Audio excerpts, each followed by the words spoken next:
Meus irmãos, a paz do Senhor, estamos de volta para mais um subsídio da Escola Bíblica Dominical. E nesse nós vamos falar sobre o tema A construção do templo enfrentou oposição. É a lição de número 4, de 26 de julho de 2020. Estamos estudando nesse trimestre Princípios Divinos em Tempos de Crise.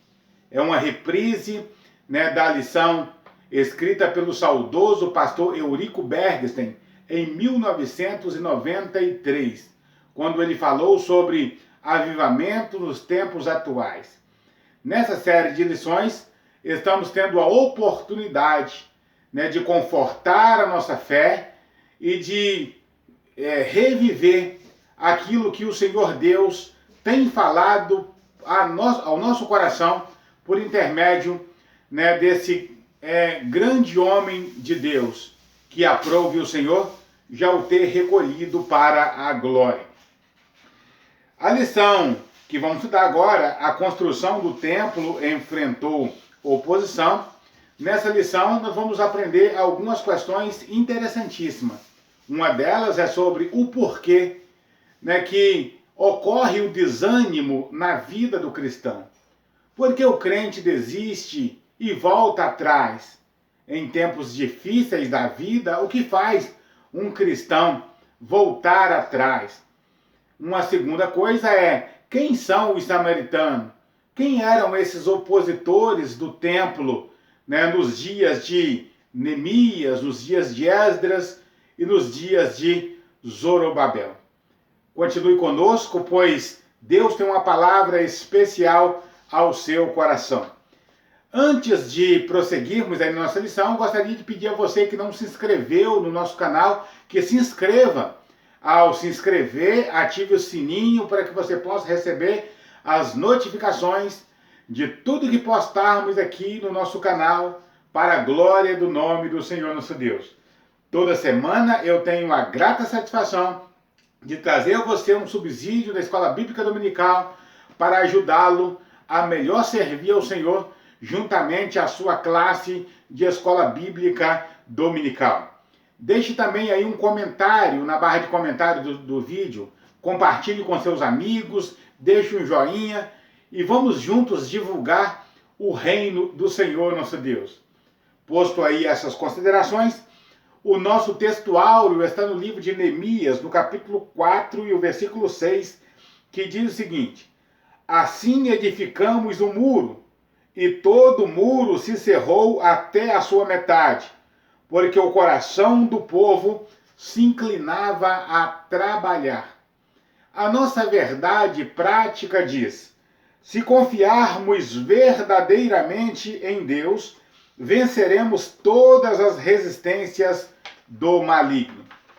A nossa leitura bíblica em classe está no livro de Esdras, no capítulo 4, versículo 7, versículo 9, 11 a 13, versículos 15, 16 e do 21 ao 24. Tudo aí no capítulo 4 do livro de Esdras. Essa série de versículos de forma alternada, tudo aí no capítulo 4 de Esdras. Vamos fazer a leitura desse texto. Diz assim: e nos dias de Atarxés, escreveu Bislão, Mitredade, Tabeel e outros da sua companhia a Atarxés, rei da Pérsia, e a carta estava escrita em caracteres aramaico e na língua siríaca. Então escreveu Reum, o chanceler, e Sinzai, o escrivão, e outros da sua companhia, Dinaitas e Arfazaquitas, Tarpelitas, Arfazita, Arquevitas, Babilônios, Susanquitas, Deavitas e Elamitas.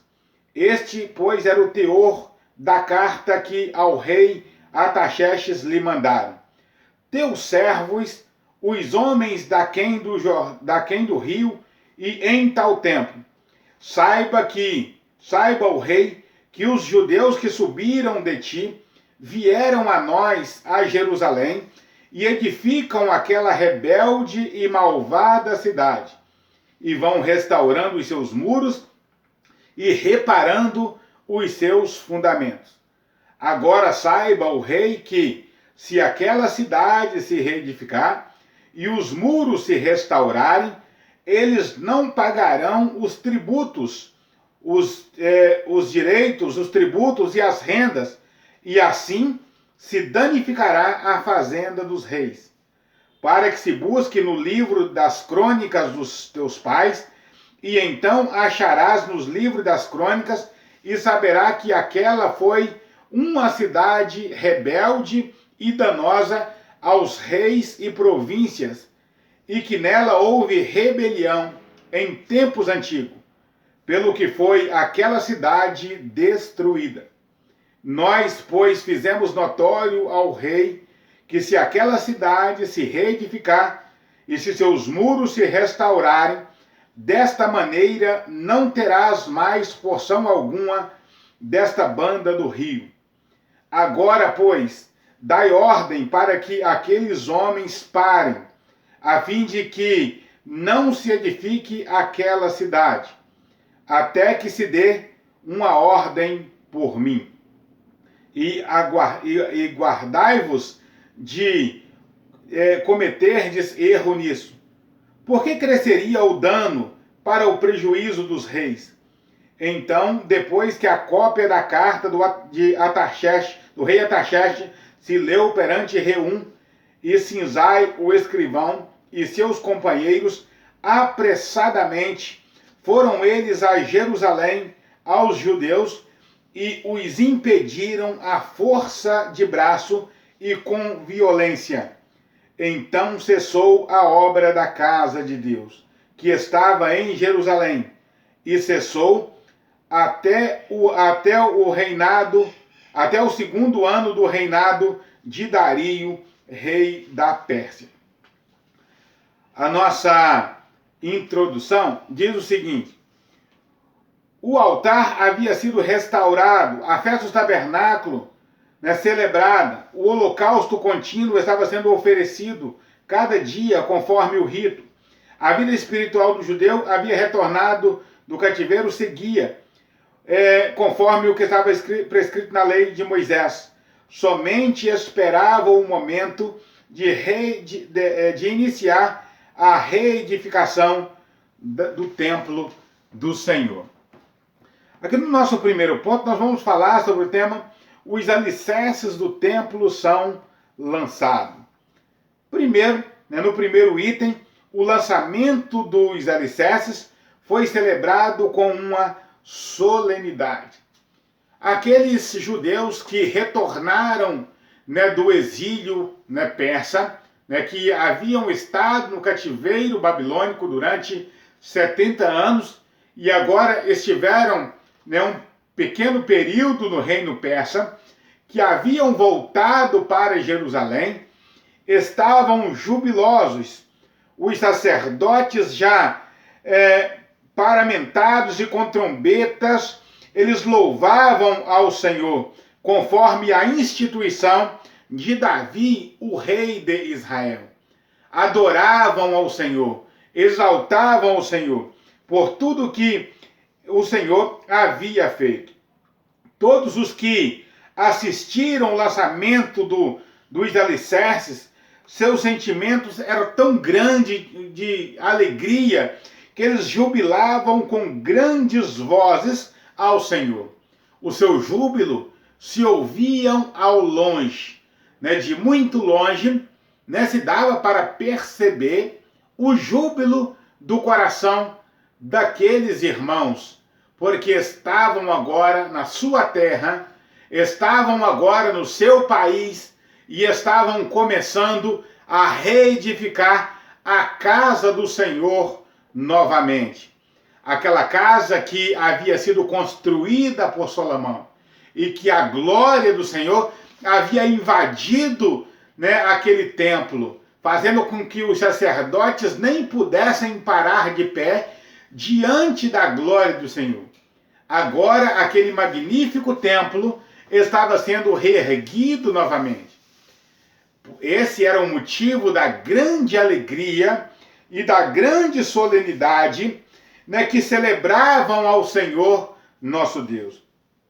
No segundo item aqui, a reedificação do templo. A reedificação do templo foi resultado, né, do despertamento espiritual através de Ciro, rei da Pérsia. Como nós já falamos em lição anterior, através da oração de Daniel. Daniel descobriu que o tempo de voltar para a terra de Judá havia chegado, lendo as escrituras de Jeremias. E Daniel, ele começa a orar ao Senhor. E quando Daniel, ele busca ao Deus dos céus, invocando ao Senhor, com jejuns, com súplica, com humilhação diante do Senhor, Deus despertou o espírito de Ciro, o rei da Pérsia, né, que fez passar pregão, né, falando que o Senhor, o Deus dos céus, havia o encarregado de construir uma casa para ele em Jerusalém. Então a reedificação do templo, ela passou pelo crivo do despertamento, né, espiritual, né, que veio a Ciro.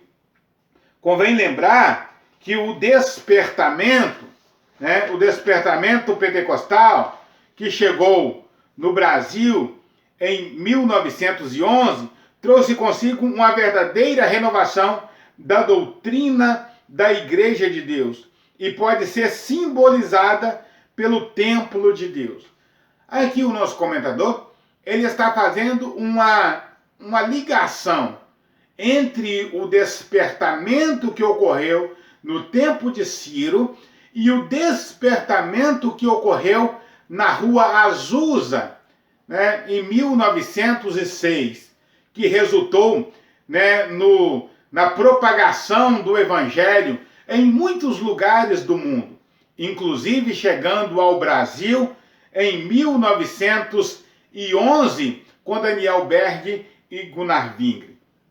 Quando esse despertamento, né, que ocorreu na Rua Azusa chegou ao Brasil, né, trouxe a doutrina pentecostal, a doutrina de que Jesus salva, cura, batiza no Espírito Santo e que em breve voltará. A Igreja de Deus é um mistério que não pode ser compreendido pelo homem natural.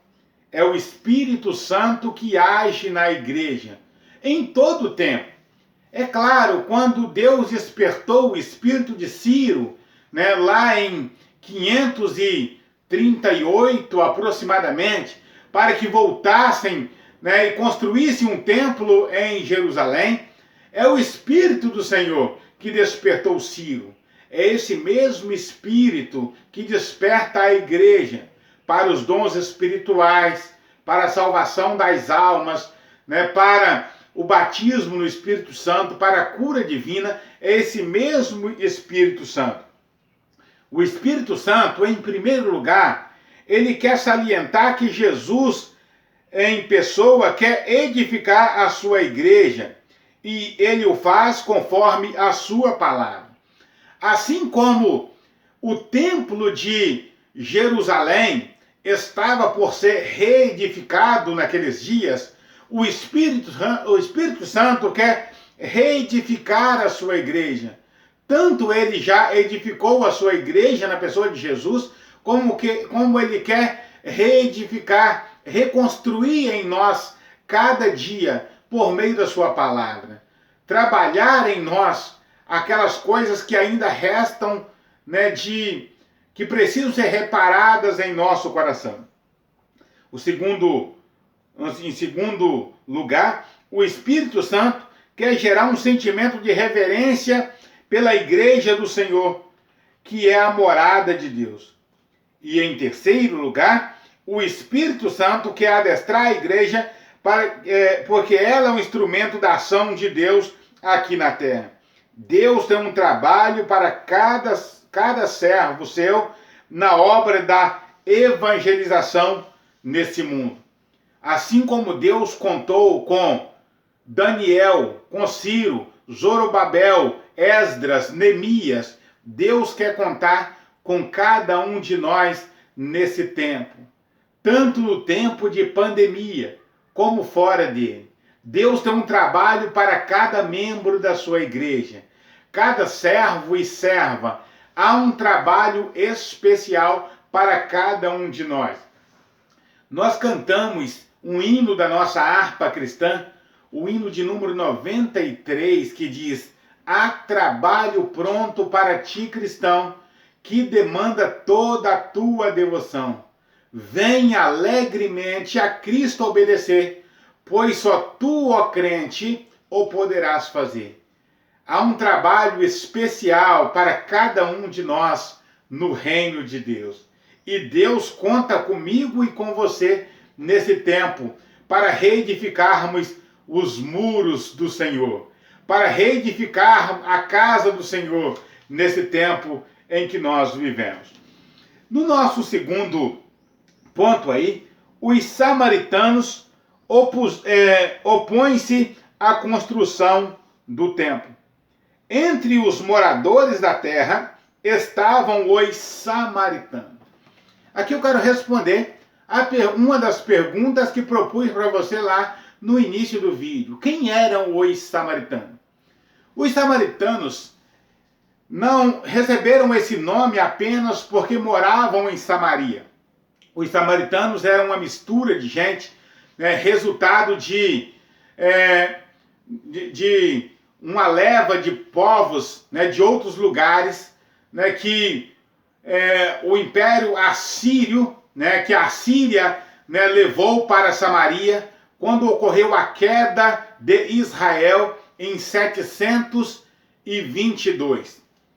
Quando ocorreu a queda de Samaria em 722, que era a capital do Reino Norte, a Síria levou para Samaria povos estrangeiros. Entre eles aqui nós vemos alguns desses nomes, Dinaitas, Arfarvaquista, Susanquitas, Elamitas, outros povos que foram levados para Samaria e misturaram com o restante do povo de Israel que ficou ali. Essa mistura de gente, de israelita com outros povos, se deu o nome de samaritanos. Como nós vamos observar no Novo Testamento, os samaritanos, eles eram totalmente hostil ao povo judeu. E o povo judeu, por sua vez, também era totalmente hostil ao povo samaritano. Judeus e samaritanos não combinavam. Desde esse momento que houve essa mistura de povos, gerando essa turma chamada de samaritano, esse povo chamado samaritano, esse povo se tornou inimigo capital do povo judeu e vice-versa. Era exatamente esse povo, o povo samaritano, que estava vivendo em Judá, no território de Judá, depois de 586, quando o povo de Judá foi levado para a Babilônia. Esses samaritanos, eles vieram habitar nos territórios de Judá. Quando o povo de Judá retornou à sua terra, encontrou esses inimigos, encontrou esses vizinhos indesejáveis ali. E esses vizinhos indesejáveis, eles fizeram de tudo para cessar a obra do Senhor. Não só fizeram de tudo para cessar, como conseguiram cessar a obra do Senhor por um tempo. Quando Nabucodonosor levou o reino de Judá cativo para a Babilônia, os samaritanos passaram a morar na terra. Estes eram descendentes de uma mistura de gente que o rei da Síria tinha deslocado para as cidades de Samaria, depois de ter levado as 10 tribos do Reino Norte cativo para a Síria. Eram pagãos e haviam sido ensinados acerca do Deus de Israel. Assim, os samaritanos continuavam servindo aos seus deuses, mas temiam também ao Senhor. Era aquele tipo de gente que queria andar em dois caminhos. Queriam servir os seus deuses, os deuses da Síria, mas que tinha temor ao Deus de Israel. Aliás, era mistura, né, com o povo de Israel, né, de israelita, com outros povos da terra. Os samaritanos, eles agora tentam frustrar a construção do templo. A maldade dos samaritanos levou-os a enviar uma carta ao rei da Pérsia contendo acusações mentirosas contra os judeus. O que recebeu aquela carta, o rei que recebeu aquela carta, que era Artaxerxes, não conhecia bem o assunto e mandou parar a obra. Acusações mentirosas, porque o povo de Israel nunca foi ameaça para os reis da terra. O povo de Israel nunca foi rebelde, conforme dizia a carta que esses samaritanos enviaram a Artaxerxes. Mas Artaxerxes não conhecia, não conhecia bem o assunto. Não sabia o que havia acontecido de fato em tempos passados. E acatou essa acusação e mandou então parar a obra. Mandou cessar a obra, né, que o povo de Judá estava começando ali em Jerusalém. No nosso terceiro item, como se explica a falta de resistência dos judeus? Os judeus deveriam ter resistido a fogo e ferro, como diz o dito popular dos antigos, a unhas e dentes. Eles deveriam ter se agarrado, à promessa de Deus e lutado com toda a sua força. Mas não foi isso que aconteceu. Os judeus deveriam ter ido ao rei da Pérsia para segurar a construção. Eles tinham ordem do rei da Pérsia, de Ciro. Eles tinham ordem. Eles não estavam construindo por acaso. Eles tinham um alvará de licença. Eles tinham ali uma ordem por escrito do rei da Pérsia para construir. Agora vem um outro rei que não entende bem do assunto e manda parar. E ele simplesmente para. Aqui o nosso comentador vai dizer que uma ordem dada por uma autoridade superior não pode ser invalidada por uma autoridade inferior.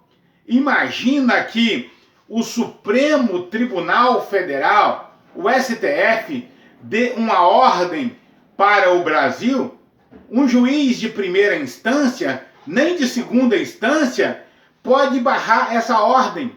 Eles não podem barrar essa ordem. Eles podem questionar, mas questionar por meio dos instrumentos legais, indo até o Supremo Tribunal Federal, questionar, conversar, dialogar, para voltar à normalidade. Simplesmente não pode barrar aquela ordem. A ordem de construir o templo tinha sido dada pelo Deus dos céus. Observa que Ciro o Grande diz: o Deus dos céus me encarregou de construir essa obra. O Deus do céu me deu essa ordem para construir um templo para ele em Jerusalém. Por isso, a autoridade da época, que estava dando a ordem para parar, era uma autoridade inferior. Toda autoridade humana é inferior à autoridade divina. Por isso, os judeus, eles deveriam ter questionado, eles deveriam ter ido até o rei da Pérsia, Artaxerxes, nessa época, para questionar essa revogação da ordem de Ciro. Os judeus deveriam ter recorrido a Deus, não ter só recorrido a Artaxerxes para questionar, como também deveriam ter recorrido ao Deus dos céus. Toda a história do judeu é rica de exemplo de como Deus ajudou o seu povo em tempos difíceis. Mas parece que nós esquecemos. Quando estamos vivendo em tempos difíceis, parece que nós esquecemos que o nosso Deus já nos deu grandes vitórias em tempo passado, né? E às vezes simplesmente cruzamos os braços e olhamos para o problema e dizemos: esse problema é grande demais, esse problema é difícil demais. Foi o que ocorreu com o povo de Israel. A própria vinda dos judeus para Jerusalém era uma clara demonstração de que Deus estava nesse negócio. E aqui o nosso comentador vai falar sobre alguns exemplos, né, da história, né, de como Deus livrou o seu povo. Primeiro, nos dias do rei Ezequias, Judá foi cercado pelo rei da Síria, né, que ameaçava, né, fazer com Judá o que havia sido feito com o reino de Israel, levá-los cativos. Nessa hora de perigo, o rei Ezequias buscou ao Senhor e foi ouvido, pois um anjo, né, feriu o arraial dos sírios, destruindo 180.000 soldados assírios. Esse tempo, né, de que o nosso comentador está falando é o tempo de Senaqueribe. Senaqueribe foi um dos mais cruéis imperadores do reino assírio. E ele dizia no seu coração, e não só no seu coração, mas dizia em alto e bom som: será que Ezequias pensa que Deus vai, né, proteger eles? Né, o que é feito de outros deuses? Os deuses, né, de tal lugar e de tal lugar que não conseguiram livrar da nossa mão. Nós vamos subir e vamos destruir Ezequias, vamos destruir o Deus deles e vamos arrebentar com eles. O rei Ezequias começou a orar ao Senhor e dizendo: ah, Senhor, tem misericórdia de nós, porque assim falou Senaqueribe. E começou a orar e buscar o Senhor. Numa noite, quando Senaqueribe, ele pensava, estava arrumando estratégia, né, para invadir o território de Judá, Deus enviou um anjo, né, no território de Senaqueribe e matou 185.000 soldados em apenas uma noite, e apenas um anjo do Senhor matou aquele tanto de gente. Se o povo de Judá, né, tivesse recorrido a Deus, certamente o Senhor teria feito alguma providência, tomado alguma providência contra Artaxerxes e contra os samaritanos, para que a obra não parasse. Nos dias de Josafá, outro milagre, né? Josafá está no seu aposento, quando ouve-se o mensageiro que diz: ó rei Josafá, né, os moabitas, eles, né, se aliaram com os amonitas e com os da montanha de Seir, e vem a ti uma grande multidão, e já está bem perto aí, em Azazon Tamar, e eles vão arrebentar conosco, né, e eles vão arrebentar conosco.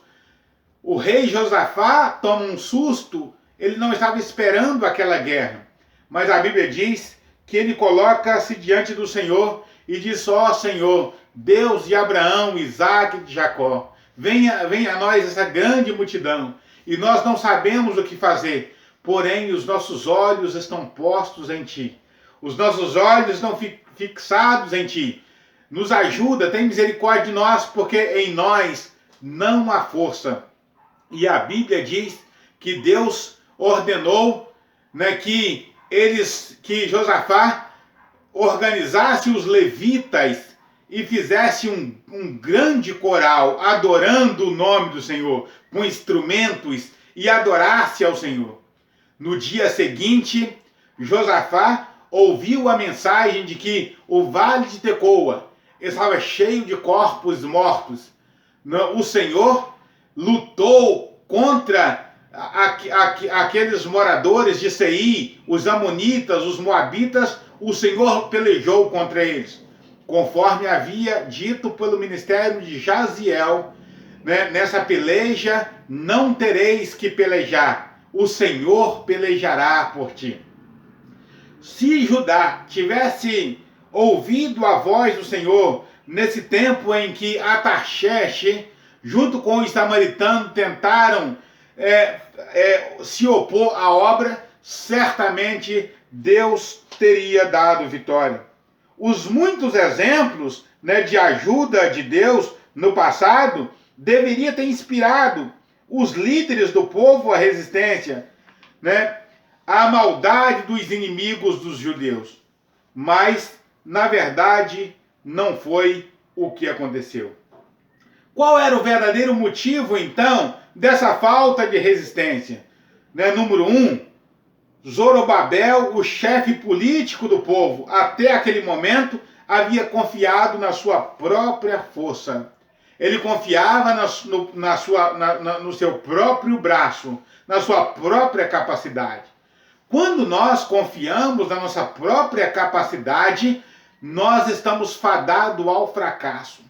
Há um hino, né, da nossa harpa cristã, que é o hino Castelo Forte, onde Martinho Lutero, quando escreveu esse hino, escreveu dizendo: a nossa força nada faz, estamos sim perdidos, mas nosso Deus socorro traz e somos protegidos.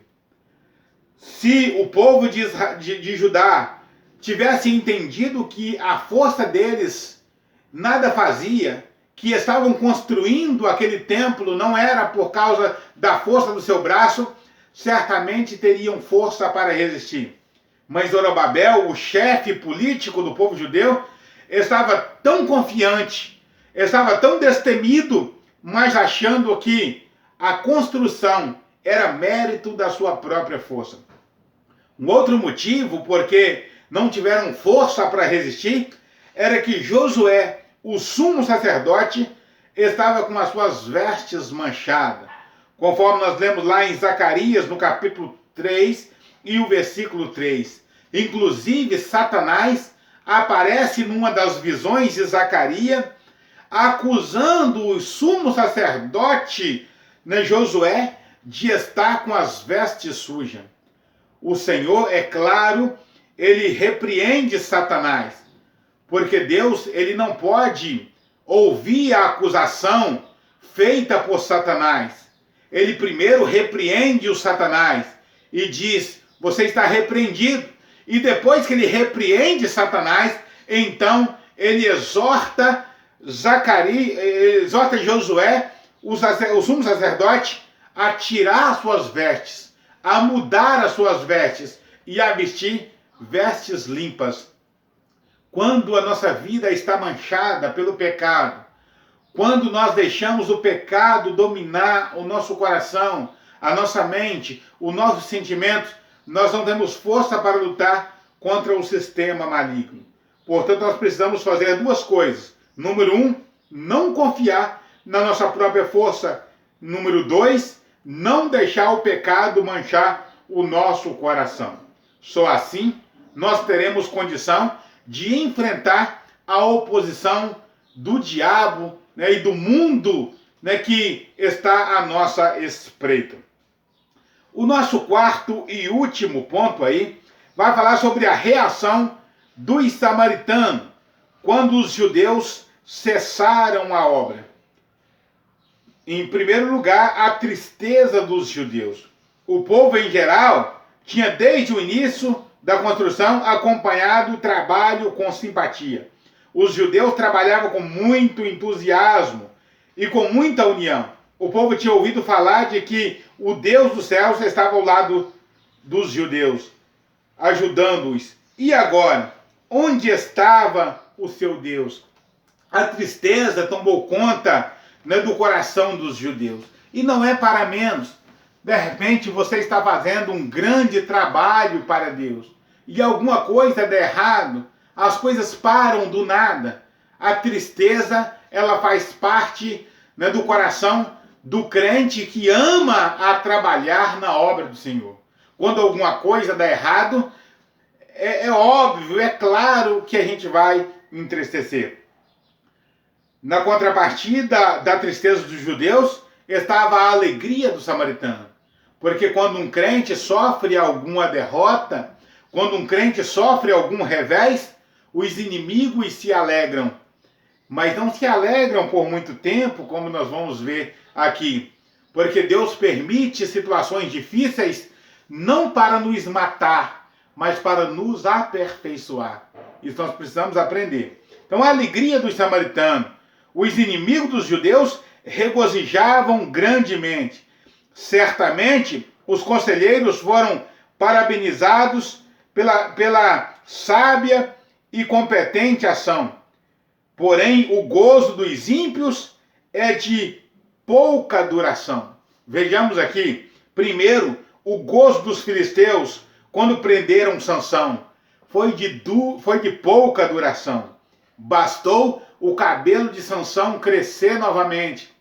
Bastou ele invocar o Senhor sinceramente e ele destruiu o templo, né, sobre uma grande quantidade de pessoas que estavam no templo num dia de festa, fazendo de Sansão um palhaço. A tragédia foi muito grande. A duração da alegria dos filisteus foi pouca, porque o Senhor estava do lado de Sansão e não do lado dos filisteus. A alegria dos sacerdotes que alugaram Judas para trair Jesus foi de curta duração. No terceiro dia, Jesus ressuscitou para nossa alegria e para a derrota daqueles sacerdotes que alugaram Judas para entregar o sangue inocente. A alegria de Judas em pegar 30 moedas de prata durou pouco tempo também. O desânimo dos judeus. Os judeus que tinham voltado do cativeiro para construir o templo sentiram-se humilhados e tristes. Mas, passado algum tempo, acomodaram-se com a situação e não lutaram pela continuação da construção do templo. Deixaram-se dominar pelo desânimo. O desânimo é uma das mais eficazes armas usadas por Satanás contra os crentes. Lutemos contra o desânimo em nome de Jesus. Se o povo de Judá não tivesse deixado o desânimo tomar conta do coração deles, certamente teriam sido vitoriosos o mais rápido possível. Mas passou-se cerca de 20 anos até que eles voltassem à reconstrução novamente, porque eles deixaram o desânimo tomar conta do coração deles. Alguns motivos porque eles deixaram o desânimo tomar conta do coração deles. Primeiro, eles achavam que ainda não era tempo de reconstruir. No livro de Ageu, no capítulo 1 e o versículo 2, Deus usa o profeta Ageu dizendo: vocês dizem que não é tempo de construir a casa do Senhor, mas a casa de vocês estão reconstruindo, né? A casa de vocês, com belas fachadas, vocês estão fazendo, mas estão dizendo que não é tempo de reconstruir a casa do Senhor. Na verdade, essa era uma justificativa que eles achavam para simplesmente abandonarem a casa do Senhor. Outro motivo, né, do desânimo é que eles aproveitaram para fazer os seus próprios negócios, cuidar das suas próprias casas, das suas próprias obrigações. Muitas vezes, em tempos difíceis, nós às vezes até gostamos que as coisas dão uma parada para a gente fazer os nossos próprios negócios. Que Deus tenha misericórdia de nós, para que nós não gostemos desse tempo de pandemia, para ficarmos na nossa casa nos dias de quinta-feira, nos dias de domingo não ir para a escola dominical, que nós não venhamos gostar disso, para fazer os nossos próprios negócios, nossas próprias coisas. Que Deus tenha misericórdia de nós. É uma das justificativas para o desânimo. Ah, Deus está permitindo, é porque Ele tem outras coisas para fazer. Mas que outras coisas é esta? E por fim, talvez algum judeu sincero estivesse triste e buscasse a Deus em oração, pedindo solução para a dificuldade, de modo que o templo pudesse voltar a ser construído. Em tempos difíceis, sempre tem aqueles que estão orando e pedindo a Deus para as coisas voltarem ao normal. Esse tempo de pandemia é assim. Nós temos notícia de muitos irmãos que está fazendo oração, campanha de oração, fizeram jejum, né, um domingo inteiro, para que o Senhor, né, repreendesse esse vírus, para que nós possamos voltar a reunir na casa do Senhor.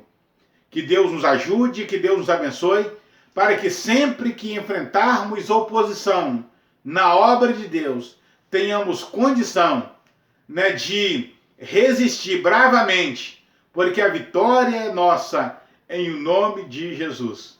Que Deus abençoe você, que Deus abençoe a sua casa. Até um próximo vídeo, se Deus quiser.